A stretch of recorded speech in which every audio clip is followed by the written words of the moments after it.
We did not receive any notices about these violations. We did not learn about this cancellation from formal processes. We just heard about it in the media, from the friends in the media. And we were not given a chance to dialogue with the DNR secretary or high officials, despite multiple requests to do so. I would like to quickly answer the factual, incorrections, factually incorrect grounds and baseless grounds for the cancellation. Very quickly lang po. But as of now, no, you have all the time, but as of now, you've received the notice of cancellation, hindi pa? We received it 1 week after the press conference, and that Mr. Chair. That was March 17. Okay, and that was the first time you formally... We formally received, and we have responded on March 20. In that response, we have given our rebuttals to the different grounds given by DNR. First, that there was no implementation of housing units.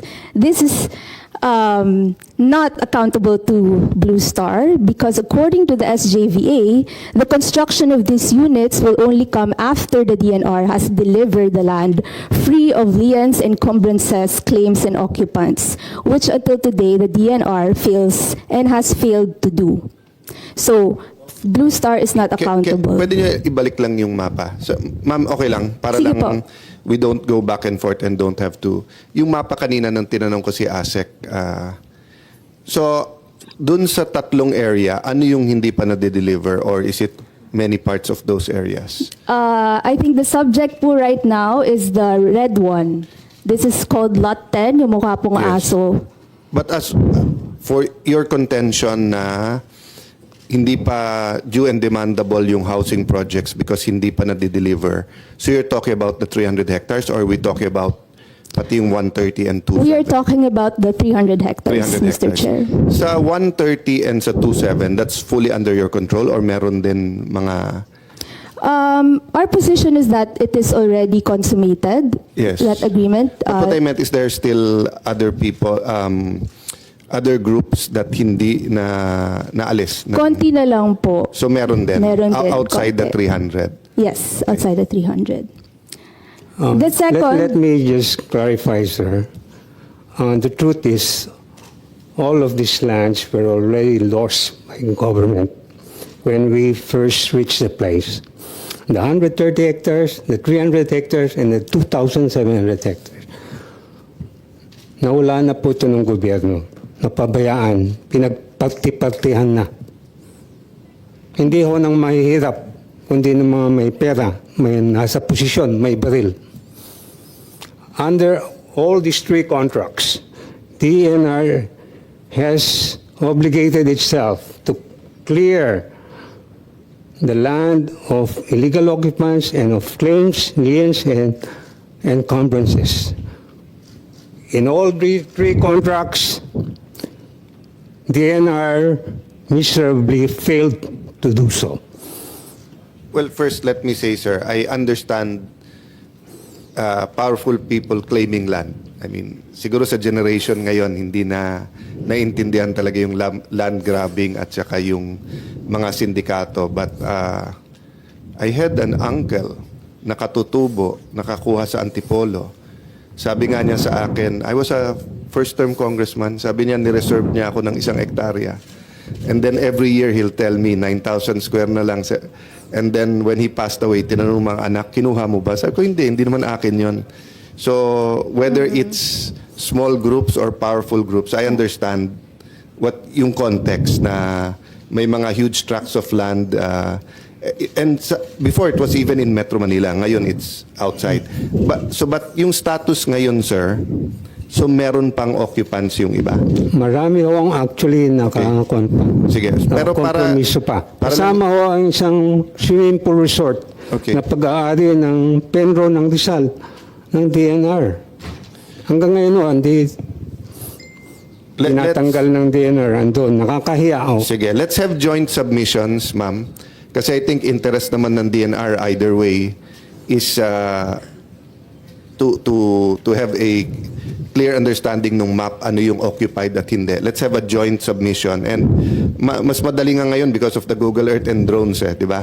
Dati, pag medyo may security guard or may baril doon, mahirap kunan ng picture. But ngayon, because of Google Earth and magagawa na. Sige, sir. Continue. Okay, I will continue. Yeah. The second grounds for So, cancellation. ma'am, sorry. So, your legal position is until ma-deliver 100%, you will not start the 5,000. That is what was written in the SJVA. May I add, sir, one reason for that, actually it was DNR who placed that provision in the contract. One reason for the delivery free and clear of the land before start of the construction work is because we want to avoid the conflicts that occurred in the first 130 hectares. Katakot-takot na problema inabot namin. Sana naman dito sa kasunod na kontrata, mag-start na ng peacefully. Meron ng katahimikan na ma-implement ng developer, ng Blue Star, yung trabaho na hindi yung pinipigilan, dinidemanda, binabaril. Yun ang dahilan kung bakit kailangan mo talaga libre muna yung lupa. And the housing, so I see, no, 4.0, project implementation shall commence within 15 days from the delivery of the land, free and clear of claims, liens, encumbrances, and occupants, and issuance of development permit, and shall be completed within 5 years thereof. So the housing was supposed to be for who? So pag nagawa yung housing, ito turn over nyo sa DENR or may beneficiaries na? Hindi lang ho kami contractor, kami rin ang developer. Kaya ibebenta ho, subdivide, bebenta. In the meantime na andun pa yung mga inventory ng lupa, we will maintain, we will operate the village, we will secure the village. So yung contract period, hindi lang 5 years. Yung sinasabi yung 5 years is only the construction phase. Yes. So, pero pag na-construct yung 5,000, it's a commercial venture for Blue Star or is it for mass housing? Mass housing ho, mass housing. Sino magiging beneficiary? Yung government employees, sir. Government employees. Yes, Tapos Your labas na Honor. kayo doon. Kung sino beneficiary? Government, meron nung procedure na yung agency mismo nagse-certify na itong applicant or buyer is... Then will you be paid for the houses or... Yes, we will be paid. You know, kasi yung construction ay yung gastos ho sa development, galing lahat ho sa busta. Wala akong equity ang gobyerno. Not a single cent. And at that time, sir, 97-2002, was there a master plan for the conservation? Meron akong sinabit kami sa DNR. Ang so kayo nag-submit sa DNR? Oo. And ang basis ho nun, so for example, when you say the 130 and the 300 hectare, bakit doon yung housing? Is that area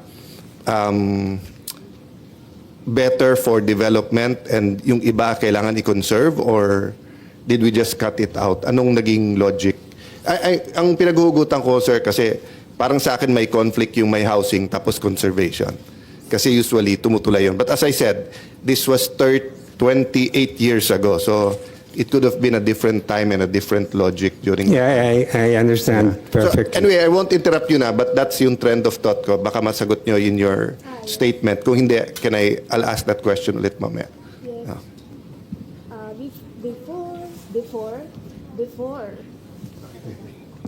Before I resume to my opening statement, Mr. Chair, according to the recitals of the SJVA, the mandate of Blue Star was to ensure the optimum use of the land, the minimal disruption to the environment, and the maximum preservation of the natural features of the area.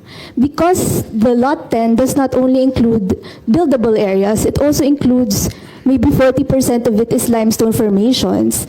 Naging part ng plano for Lot 10 is to conserve. So habang naghihintay po yung Blue Star na maklear yung area ng DNR from illegal occupants and claimants, inalagaan ito ng Blue Star, consistent with the SJVA. So I'm not saying, ma'am, na in 1996, 97, that might not have been a pioneering or a new way to look at things, di ba? What I'm saying, from my point of view, kung ngayon yon, there's no difference whether it's SM or Villar Group or Ayala Group that